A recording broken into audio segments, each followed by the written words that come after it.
Welcome back to the Photography Clips podcast.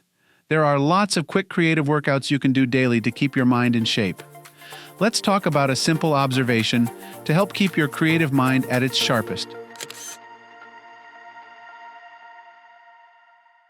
It's a subject I bring up a lot, how we can add just a little more creativity to our days. And there's a reason for that. You could consider creativity kind of like muscles. Work it to keep it strong. And if you don't make a little time for exercise, then there's a good chance that creativity will start to fade. Or not really fade so much as become more difficult. But the thing is, with our modern lifestyles being what they are, most of us simply don't have time to spend taking photographs every single day. We've got jobs to go to, families to be with, errands to run, and so on. At the end of the day, there's often just not a spare hour left over to get out the camera and make a few photographs.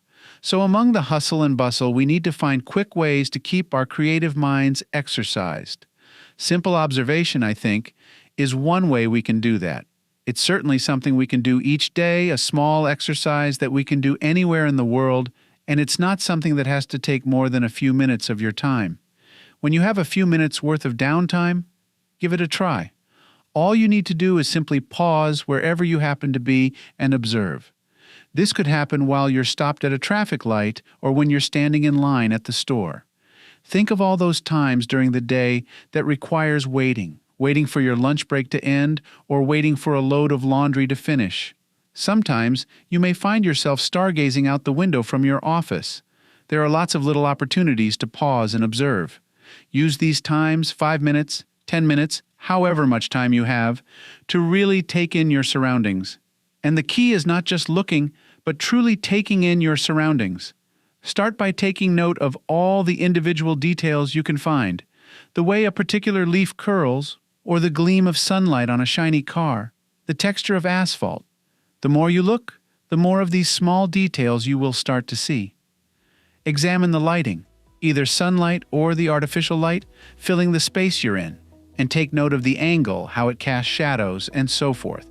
You could spend some of your observational time thinking about how you could use or modify that lighting in a photograph. Observe colors and how they work together or contrast.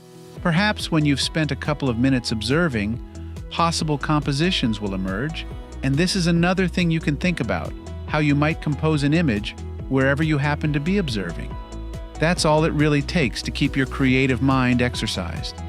Just spend a small amount of time looking and thinking creatively each day to keep your mind in shape for when you do have time to go on a photo outing. Thank you for listening and subscribing to the Photography Clips podcast. If you would like to learn more about my photography, please visit photographyclips.com. I hope you have a wonderful day. Now go and enjoy the beauty of God's creation through your lens.